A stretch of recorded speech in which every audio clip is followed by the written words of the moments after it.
Avant de commencer, je tiens à signaler qu'il y a eu du changement entre l'enregistrement et la publication de la vidéo. J'ai eu quelques retours sur mon prototype, ce qui m'a permis de l'améliorer encore. Ces améliorations ne seront donc pas présentes dans cette vidéo, mais j'en ferai une autre dans quelques mois pour montrer l'avancement du projet. En attendant, bon visionnage. Bonjour amis ludistes, il y a plus de 2 ans, je vous ai présenté mon premier prototype de jeu de société. Entre temps, j'ai eu l'occasion de présenter à un éditeur qui m'a donné des pistes d'amélioration. J'ai donc revu en profondeur les règles, les mécaniques et le design en prenant en compte les remarques. Aujourd'hui, j'ai une seconde version plus équilibrée, plus belle et plus fournie. Et cette vidéo est l'occasion de vous la présenter, d'expliquer les changements et de voir pour la suite. Mais avant de commencer, n'oubliez pas de cliquer sur le pouce en l'air et de vous abonner, surtout si vous appréciez le travail fait sur ce prototype et que vous voulez le voir avancer. Le concept du jeu est resté inchangé. Les joueurs ont le rôle de soignants dans un hôpital et vont devoir utiliser leurs soins à disposition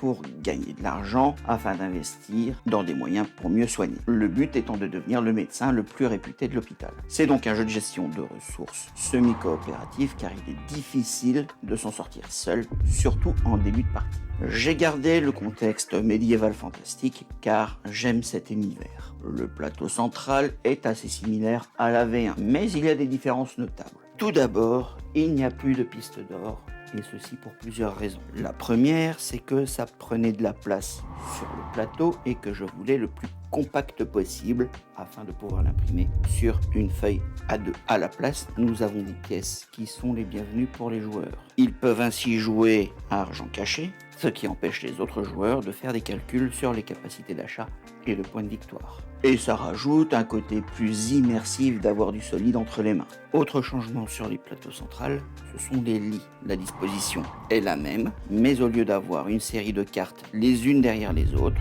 nous avons 2 cartes côte à côte. Ça m'a pris du temps pour arriver à ce design, car il dépend beaucoup de la mécanique des patients. Au départ, j'étais parti sur une carte blessée qui demandait un certain nombre de cartes blessures, qui avaient chacune un nombre de points de vie et un nombre de spécialisations. Il fallait donc piocher des cartes pour les disposer de telle manière à avoir les points de vie dessus et mettre la carte correspondant au-dessus. Et tout ceci pour chaque patient qui arrive. C'était beaucoup trop de manipulation de cartes pour un résultat pas fou, avec une grande probabilité de se tromper. J'ai bien tenté de récupérer ceci en utilisant par exemple des plaquettes de points de vie et des jetons spécialisation à la place. Il y avait moins de manipulation, mais encore trop, et le résultat était trop instable. J'ai donc dû revoir ma copie à 0 afin de prendre en compte l'ergonomie, et voici ce que ça donne. Quand un nouveau patient arrive, il a déjà des points de vie de base à soigner et des spécialisations possibles. Une seule carte blessure qui va rajouter des points de vie à soigner et des spécialisations. J'ai fait en sorte que la variance des patients soit à peu près identique entre la V1 et la V2, c'est-à-dire entre 4 et 25 points de vie. Le nombre de spécialisations par patient a par contre un peu augmenté d'une moyenne de 2,5 à 3 environ. Ensuite, sur les cartes blessées et blessures, il y a une nouvelle zone en bas. Ce sont des bonus dont on parlera plus tard. Les illustrations sur les cartes proviennent d'images trouvées sur Pinterest et ne sont en aucun cas définitives. C'est juste que je trouvais ça sympa d'ajouter un peu de couleur au proto. Pour terminer avec les modifications du plateau central, j'ai ajouté une meilleure zone d'achat avec les emplacements un peu plus clairs. Il manque encore certaines indications auxquelles j'ai pensé par la suite, mais c'est déjà pas mal. Et il y a également une zone premier joueur.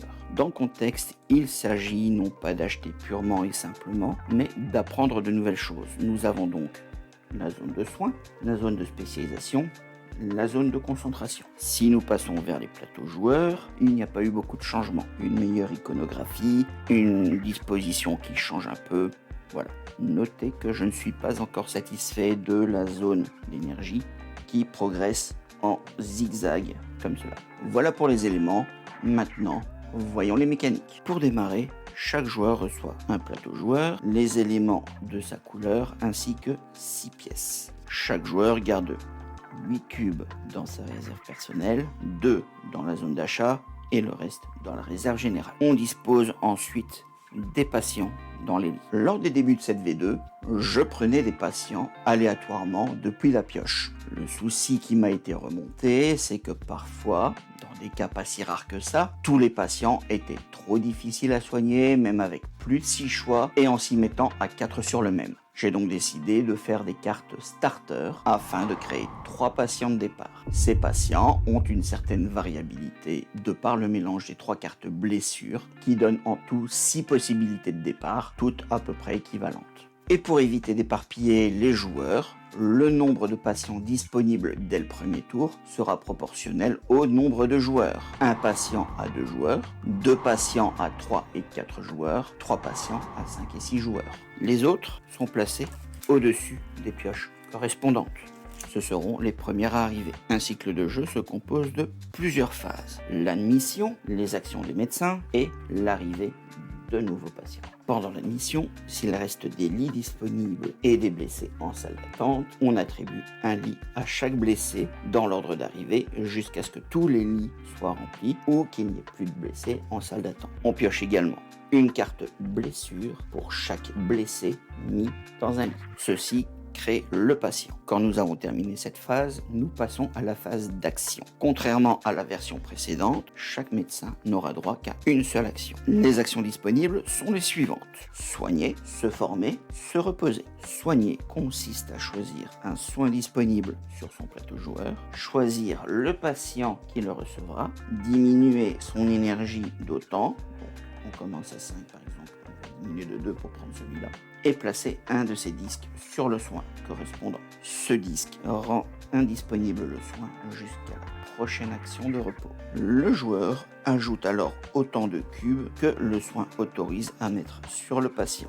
S'il faut mettre trop de cubes par rapport aux places restantes, on en met le maximum possible. Si le joueur a moins de cubes en réserve que ce que demande le soin, il en met autant qu'il peut. Lorsque le patient est totalement guéri, il s'en va directement et paie les médecins une pièce par cube de soin de la couleur correspondante, plus 3 pièces par type de spécialisation qui correspond aux blessures. Nous avons donc ici le rouge qui recevrait 2 pièces, le bleu 3 pièces, le jaune 3 pièces, le vert 2 pièces. Ceci donne un attrait à soigner un patient alors qu'il ne reste pas beaucoup de place mais qu'on a des spécialisations qui vont bien. En plus de cela, pour donner encore plus d'attrait à finir un patient déjà bien entamé et de se faire ajouter un peu d'enjeu, j'ai rajouté les bonus. Les bonus sont donc ces cadres en bas des blessés et des blessures. Lorsqu'un patient est totalement guéri, on retire les cubes et les 2 cartes sont prises par celui qui a posé le dernier cube. Ici, dans ce cas-là, ce serait le vert. La carte blessée donne un bonus instantané. Il s'agit de ressources à récupérer, or énergie cube, ou une action bonus, un soin ou un apprentissage. La carte blessure a plus de possibilités. Il y a bien entendu des actions instantanées, mais également des bonus aux actions principales ou des points de victoire en fin de partie. On passe ensuite à la seconde action, se former. L'action se former consiste à acheter soit un nouveau soin au coût marqué sur le soin, soit une nouvelle spécialisation au coût marqué sur l'emplacement sur lequel on le pose sur son plateau joueur, ou encore 1 ou 2 cubes de soin. Lorsqu'on achète un nouveau soin, il faut le placer dans un des 3 emplacements sur notre plateau joueur. Si on le place là où il y a déjà un soin, le soin du dessous est écrasé. Si un jeton se trouvait dessus, ici, eh bien le jeton reste dessus. La dernière action est se reposer. Elle consiste à gagner autant d'énergie que de jetons non utilisés. Donc ici, je gagnerai 2. Puis de remettre les jetons utilisés dans la réserve. Si en plus, on est le premier à faire cette action pendant ce cycle, on devient premier joueur et on reçoit le jeton premier joueur. Quand tout le monde a fait son action, on passe à l'arrivée d'un nouveau blessé. On prend donc le premier du tas et on le met dans la file d'attente. S'il n'y a plus de blessés dans la pioche, c'est la fin de la partie et on compte les points. S'il n'y a pas possibilité de placer un nouveau patient en file d'attente parce qu'il n'y a plus de place, alors c'est la fin du jeu et on compte les points d'une autre façon. Dans le cas où le jeu se termine normalement, chaque pièce compte pour 1 point de victoire. On compte les bonus de fin de partie sur les cartes. Celui qui a le plus grand score gagne la partie. Pour l'autre cas, on compte également l'argent mais on retire des points selon certaines majorités, comme par exemple avoir le soin le plus puissant, le moins de patients devant soi, etc. Voilà pour les grandes lignes. J'ai encore quelques équilibrages à régler. Au niveau du coût de soins, j'ai également 2-3 petites améliorations en préparation au cas où.